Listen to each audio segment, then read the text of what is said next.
Two people, same feelings, same fear, both too scared to say it. If you've ever felt this, if you're in a situation right now where you know they feel the same way you do but neither of you will admit it, this video will crack you open. Because I'm about to reveal the two psychological signs that prove you're both already in love but paralyzed by fear. And the second sign is the one that will make everything suddenly make sense. This is deep mindset. Let's begin. There's a special kind of torture in loving someone who loves you back but won't say it. You see it in their eyes. You feel it in the silence between your words. You sense it in the way they look at you when they think you're not paying attention. But nobody moves. Nobody speaks. Both of you are stuck in this invisible cage built by fear, pride, and past wounds. And the longer it goes on, the heavier it becomes. You start questioning everything. Maybe I'm imagining it. Maybe they don't feel what I feel. Maybe I'm the only one suffering here. But here's the truth.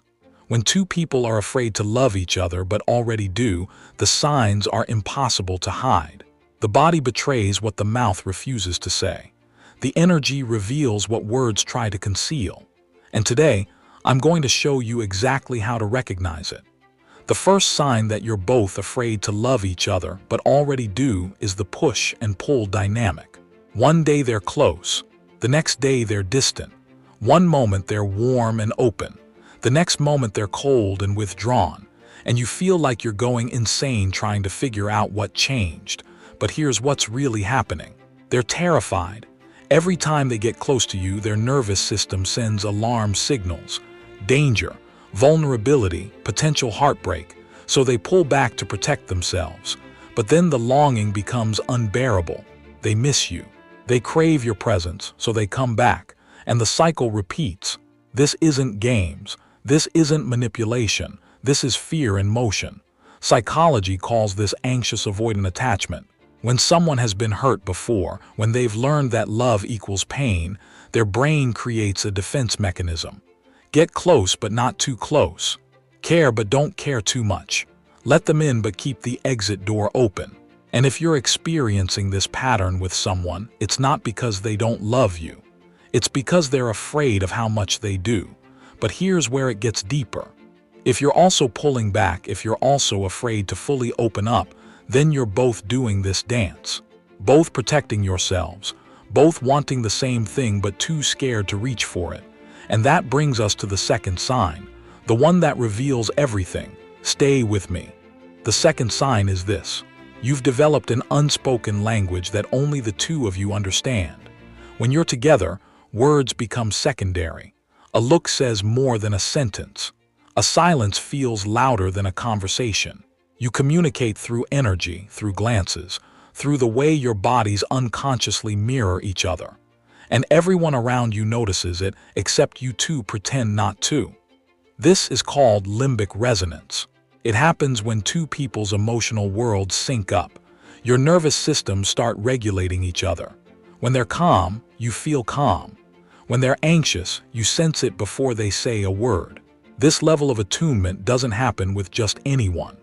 It happens when two souls recognize each other on a frequency most people never access. And if you have this with someone, if there's a silent understanding that feels almost telepathic, that's not friendship. That's not casual connection. That's love hiding behind fear. Now I know what you're thinking. If we both feel this way, why don't we just say something? And that's the question that haunts you every single day. So let me tell you why.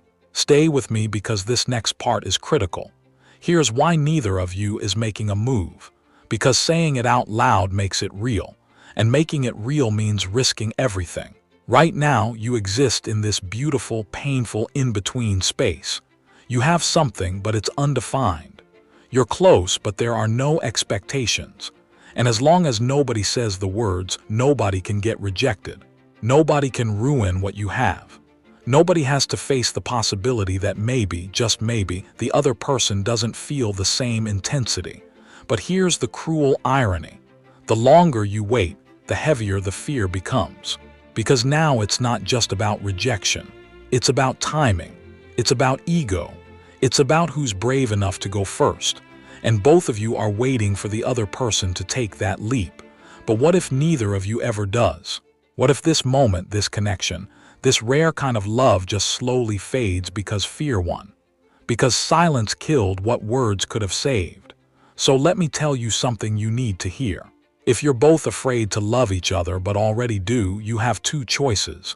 You can keep pretending, keep playing it safe, keep protecting yourself from a pain that might never even come, or you can take the risk.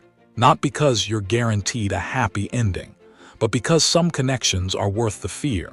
Some people are worth the vulnerability, and regret for trying is easier to live with than regret for never knowing. If this described your situation, drop one word in the comments: scared, waiting, ready, letting go, whatever you're feeling. And if this video opened your eyes, subscribe to Deep Mindset. We don't